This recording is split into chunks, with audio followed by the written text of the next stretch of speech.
Hey YouTube, it's R Productions coming to you with another video. Today we're discussing Javon Hargrave film, kind of a film study here. Where we're just gonna kind of just dissect his play and just show you what he can do coming to the 49ers because he is one of the biggest signings for the 49ers so far. And it's kind of he feels a big positional and production need for the 49ers on that defensive line with Kinlaw and Armstead not kind of meeting standards or expectations of the 49ers need on a defensive line as the interior tackles kind of trying to rush the passer. They're not getting the much production as much as they needed right there. So Hargrave is a great signing for the 49ers because he's an elite pass rusher. He's going to get to the quarterback. He's going to be very disruptive.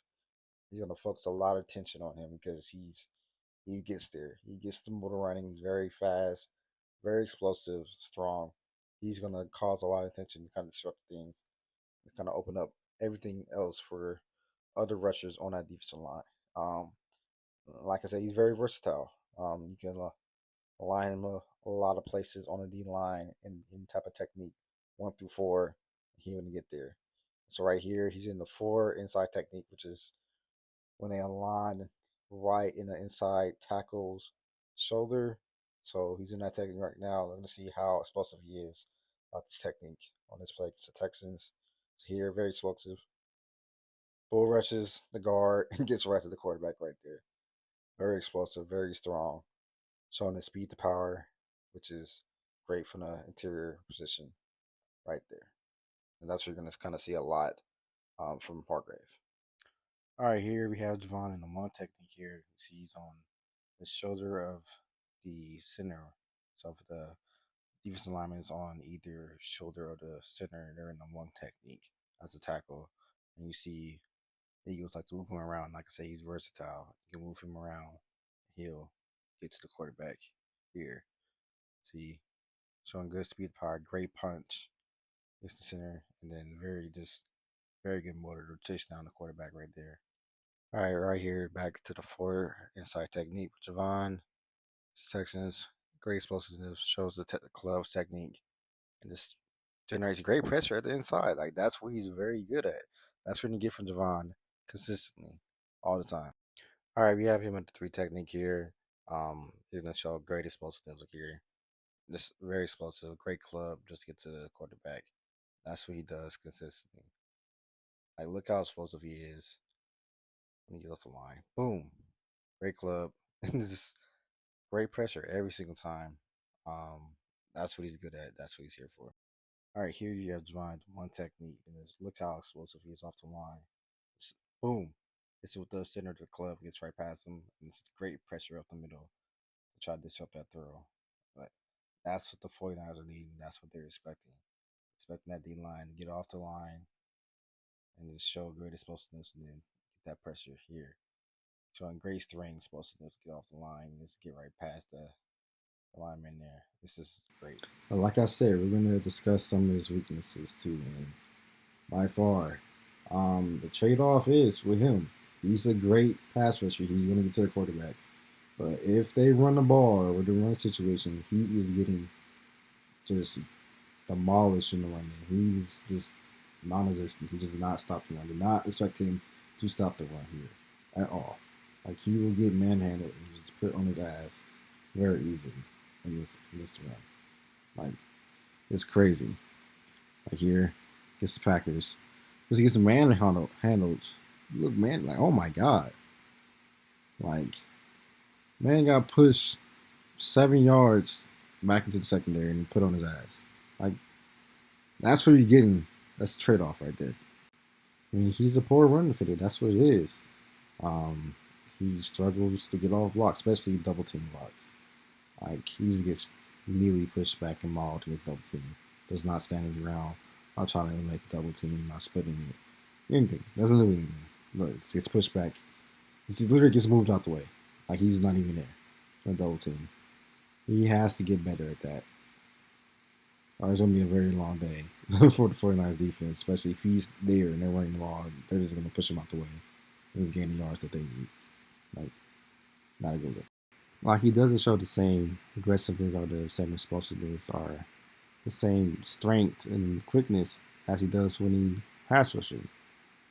It's very confusing concerning him why this doesn't happen. He just literally takes it, gets manhandled. Yeah, just like in the double team, just takes it. Doesn't show any type of explosiveness or just trying to any anchor. Just takes it, gets pushed back. Just when you're fighting a double team, you have to set that anchor and fight through it. You can't just take it and just push out the way like that. That's just terrible. Like what is that? Here, the 3-3 tech. Just takes it and just manhandled. Just push out the way, out the play. Shows nothing. That's very concerning. Like it's very concerning how easily he's just pushed out the gap, especially with the combo blocks or even single block.